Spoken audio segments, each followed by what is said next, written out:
Ya, baik ya, selamat siang ya sahabat-sahabat semua, sahabat Safa Health dimanapun Anda berada. Semoga di hari ini, di siang ini, sahabat-sahabat semua selalu dalam keadaan sehat, oke? Salam sehat untuk kita semua, oke? Ya, jadi tadi ya saya barusan melakukan irigasi nasal lagi kepada anak saya yang usianya 18 bulan ya, satu tahun setengahan ya, 1 tahun setengah ya. Jadi pileknya kemarin belum sembuh ya, jadi masih meler lagi. Akhirnya saya melakukan irigasi nasal lagi ya pada anak saya tersebut ya. Nah, mungkin terus yang menjadi pertanyaan adalah kepada teman-teman ya. Jadi apakah tindakan cuci hidung kepada anak atau balita atau bayi ini aman gitu kan? Ya oke, jadi ini saya akan bacakan artikel dari IDAI ya, Ikatan Dokter Anak Indonesia, dari situs web idai.or.id ya. Amankah tindakan cuci hidung pada anak ya? Hidung merupakan masalah utama yang terjadi saat si kecil terserang batuk pilek. Jangankan beraktivitas, ketika bernafas pun si kecil akan mengalami kesulitan. Akibatnya istirahat si kecil pun terganggu, asupan makanan dan minuman menjadi berkurang, sehingga si kecil akan sering rewel karena sakitnya bertambah parah. Ini telah beredar luas di media sosial video tentang tindakan cuci hidung untuk si kecil yang tersumbat hidungnya karena pilek. Ada beragam usia pada anak di video tersebut cuci hidung, mulai dari bayi, terus kemudian balita hingga pada dewasa. Alat yang digunakan pun beragam, mulai dari suntikan yang berisi cairan salin, cairan infus isotonik ataupun hipertonik, hingga alat semprot khusus cuci hidung. Intinya sama, membantu membersihkan segala sumbatan lendir dan kotoran dari dalam hidung. Melihat fenomena ini, mulai bermunculan pertanyaan, amankah tindakan cuci hidung ini? Bagaimana tindakan cuci hidung yang direkomendasikan oleh dokter ya? Nah, tindakan irigasi nasal yang lebih dikenal dengan tindakan cuci hidung merupakan tindakan yang aman dilakukan pada orang tua kepada si kecil asalkan sesuai petunjuk dokter.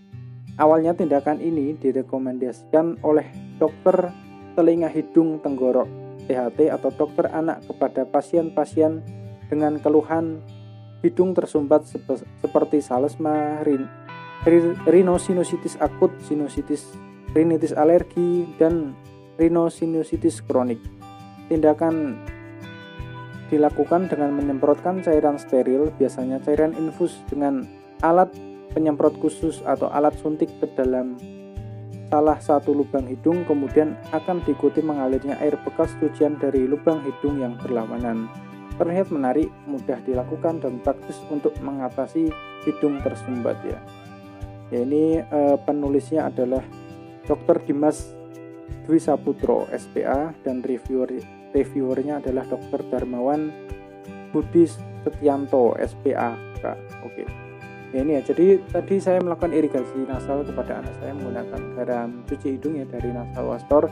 Terus kemudian saya menggunakan suntikan 50 cc ya. Ya, akan tetapi memang tidak full ya. Jadi secukupnya saja agar yang penting itu bisa masuk hidung dan bisa keluar ya.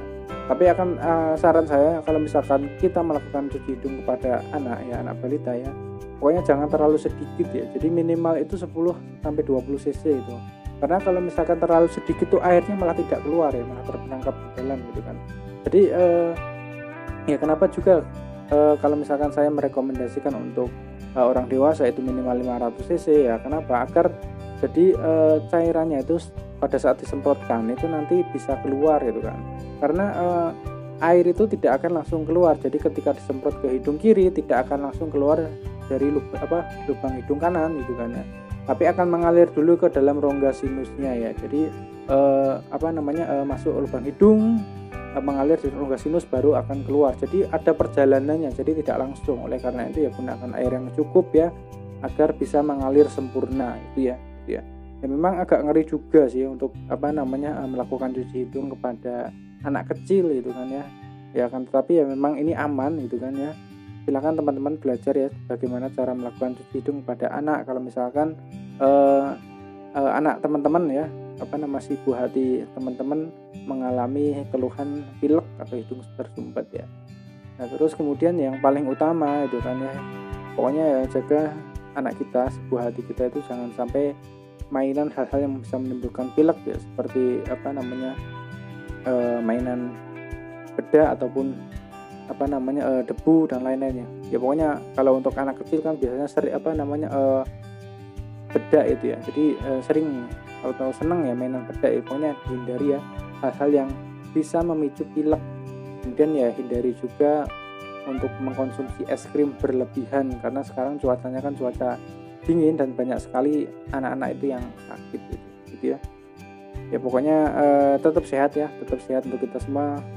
Terus belajar irigasi nasal ya dengan lancar. Oke.